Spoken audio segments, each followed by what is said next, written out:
नमस्कार, जय हिंद। आज हम इस वीडियो में महत्वपूर्ण खनिज लवणों के बारे में पढ़ेंगे और साथ साथ में उनकी उपयोग और हमारे शरीर में यदि उनकी डेफिशिएंसी या फिर कह लो कमी हो जाए तो उनसे होने वाले रोगों के बारे में इस वीडियो में हम डिस्कस करेंगे। तो जो महत्वपूर्ण खनिज में जो पहला नंबर है, यानी कि जो महत्वपूर्ण जो खनिज लवण है, जो महत्वपूर्ण जो खनिज लवण है उसमें जो पहला नाम आता है वो आता है कैल्शियम का।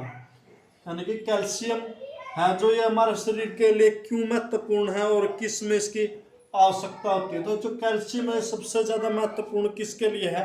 कैल्शियम सबसे ज्यादा महत्वपूर्ण है वो है हमारी हड्डियों के लिए और साथ साथ में दांतों के लिए।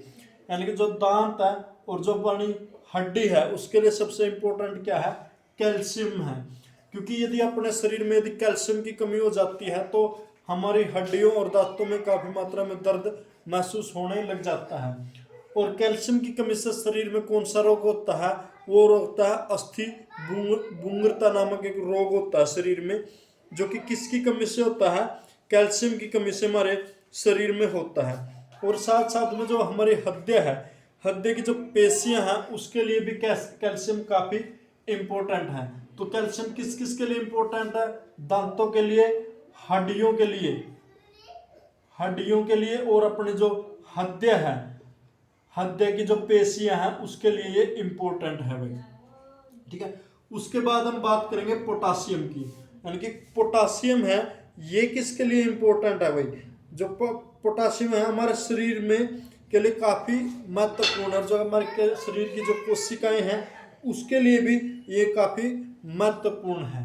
और साथ साथ में जो अपनी जो कोशिकाएं हैं, कोशिकाएं के जो कार्य करने के लिए पोटासियम की मात्रा भी काफी मात्रा में चाहिए हमारे शरीर को। उसके बाद मैं बात करूंगा फॉस्फोरस की। जो फॉस्फोरस तत्व है ये भी हमारे शरीर के लिए काफी अहम तत्व है और ये भी कोशिकाओं की ऊर्जा के लिए, अस्थियों के लिए और दांतों के लिए काफी इंपॉर्टेंट है। उसके बाद जो सबसे अहम है वो है आयरन।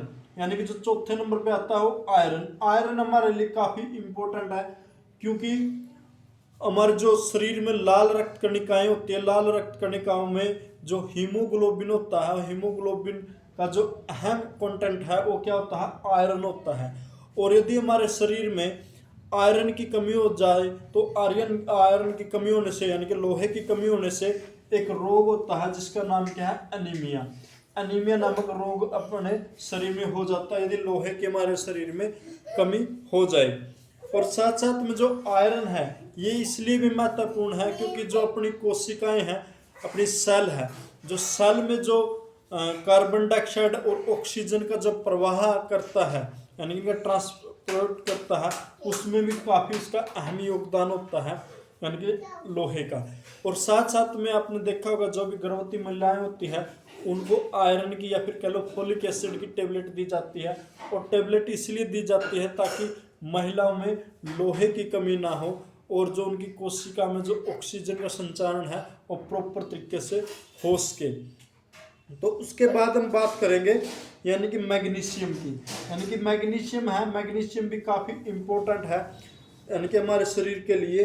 यानी कि ये जो मैग्नीशियम है ये किसके लिए आवश्यक है? जैसे हमारे शरीर में कुछ मात्रा में क्या होता है? एंजाइम होते हैं। जो एंजाइम होते हैं, जो एंजाइम की क्रिया के लिए किसकी आवश्यकता होती है? मैग्नीशियम की आवश्यकता होती है। और साथ साथ में जो हमारे शरीर में जो पेशीय तंत्र है, तंत्रिका तंत्र है, उनके अच्छे रूप से सुचारू रूप से कार्य करने के लिए हमें किसकी आवश्यकता होती है? मैग्नीशियम की आवश्यकता होती है।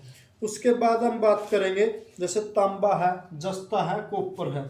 यानी कि तांबा है, कॉपर है और जस्ता है, यानी कि जिंक है। इनका हमारे शरीर में किसके लिए आवश्यक है?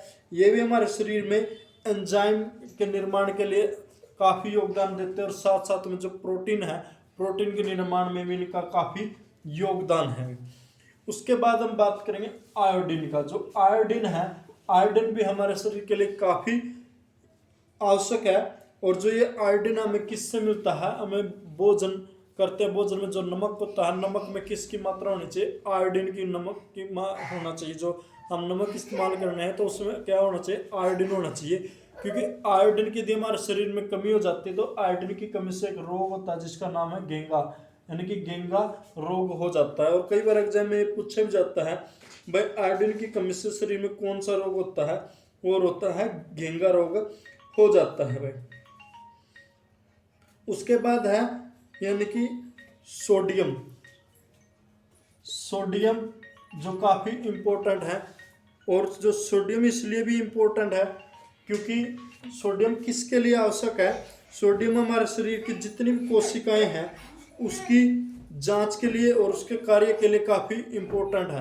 और सोडियम हमें हमारे शरीर में किससे मिलता है, सोडियम हमें हमारे शरीर में नमक से मिलता है भाई, ठीक है ना। और साथ साथ में जो अपने जो शरीर है, अपने शरीर में जो नमक की मात्रा होती है वो कितनी होती है, 0.4%, यानी हमारे शरीर में किसकी मात्रा होती है, नमक की मात्रा होती है। जैसे हम नमक लेते हैं, नमक का फार्मूला क्या है, NaCl, और इससे हमें क्या प्राप्त होता है, यानी कि इससे हमें सोडियम प्राप्त होता है।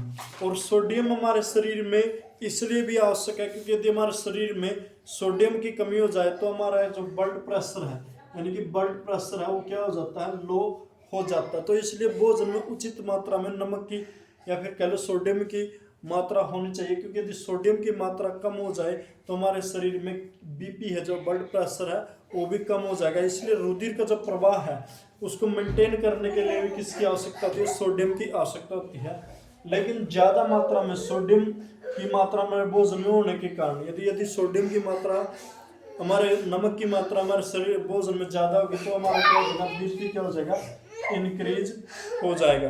और बीपी ज़्यादा इंक्रीज होने के कारण कौन सा रोग होता है, हाइपर टेंशन होता है, कौन सा रोग होता है, हाइपर टेंशन हो जाता है।